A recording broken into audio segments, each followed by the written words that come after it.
Today on Deception Decoded, new startling video has emerged from seconds after a girls' school in Iran was targeted by a missile strike 9 days ago. The attack killed at least 165 students and teachers, the deadliest event of the war so far. No one has claimed responsibility for the strike, though the U.S. says it is investigating. Now, an analysis from the investigative collective Bellingcat is shedding new light on who may be responsible. Bellingcat's Director of Research and Training, Giancarlo Fiorella, joins us now with more. Nice to see you, Giancarlo. Thanks for having me. Giancarlo, why don't you start off at the top with this video? Our viewers are about to see this, many of them for the first time. What are they about to see? So this is a video that we found online after it emerged via the Mer news agency in Iran. It was released shortly before 11 a.m. on Sunday, Eastern time, that is.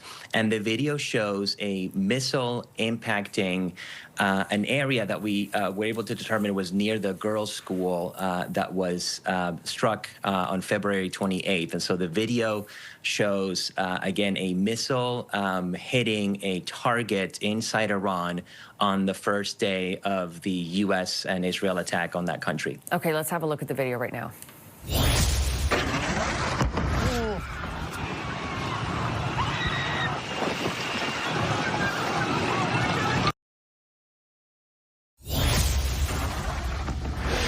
Okay, so your team took a look at this video and analyzed it frame by frame. First of all, how were you able to determine that this video was real? So in order to make that determination, we carry out a process called the geolocation. And in order to geolocate a video like this one, as you say, we watch it many, many, many times frame by frame. And when we're doing that, we're looking for every single detail in the video that can help us determine later, using satellite imagery, where this footage was captured. And so we're looking at the position of the trees, the kinds of trees that we see in the video, the presence of roads, a sidewalk, the position of electrical poles, buildings, both in the foreground and in the background. Once we have that list of details, we then go to satellite imagery, which is available on the internet via Google Maps, Google Earth Pro, and we begin to match all of the details that we see in the video to what we see on satellite imagery. And once we're able to do that, as we did in this case, then we can determine with 100% certainty that the video was recorded in this area of Manab in Iran. The Trump administration has been asked repeatedly about this missile strike and whether or not it was the one that launched the missile that struck the school. It has staunchly defended it did not. In fact, here's what President Trump and his Secretary of War had to say about it just over the weekend. Based on what I've seen, that was done by Iran. Is that true, Mr. Hickson? It was Iran who did that? We're certainly investigating. Still investigating. But the only side that targets civilians is Iran. So a lot of airplane noise there, but that was Hexas saying the only people who target civilians is Iran, essentially deflecting that question, essentially saying we don't do it, but we are investigating. How might your analysis suggest otherwise? Well, what this analysis suggests is that, in fact, the United States did bomb that site, again, in the immediate vicinity of the school on the day that the school was bombed.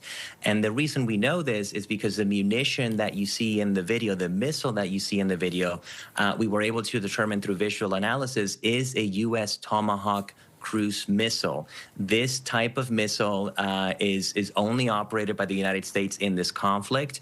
Israel, which is the other party attacking Iran at this moment, is not known to operate Tomahawk missiles. And so again, what this video shows is that the U.S. Was attacking this site, the site in the vicinity of the school on the day that the school was bombed.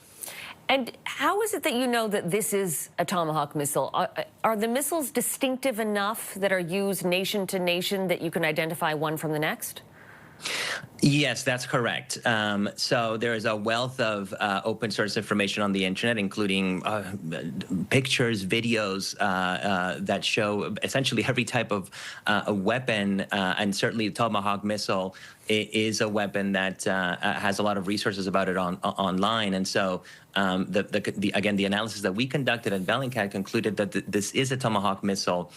It is unlike other cruise missiles, so there was some suggestion that perhaps perhaps this was an Iranian cruise missile, but we've determined that that cannot be the case because, as you pointed out, different missiles have different characteristics. And again, the characteristics that we see of the missile in this strike are those of a Tomahawk missile from the United States. Okay, so Giancarlo, let's put the timeline together here just for a second. You see a Tomahawk missile in the video in the sky, and then we see a blast, but we don't actually see it striking the school. So how do you put those points together?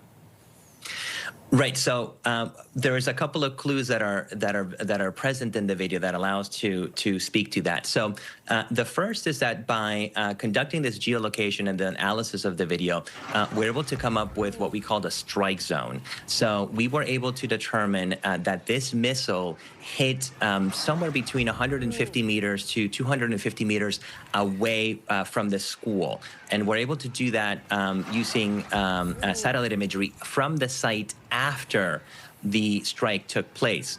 And so, first of all, we know that the missile hit very, very close to the school because that is what we see in the video, and that is what we were able to determine through the analysis.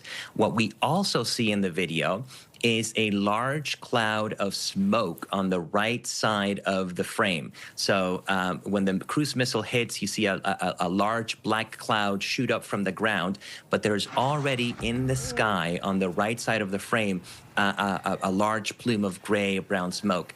That cloud of smoke, that gray-brown smoke, is rising over the location of the school. In other words, we're very sure that this video was recorded probably just seconds after the school was hit.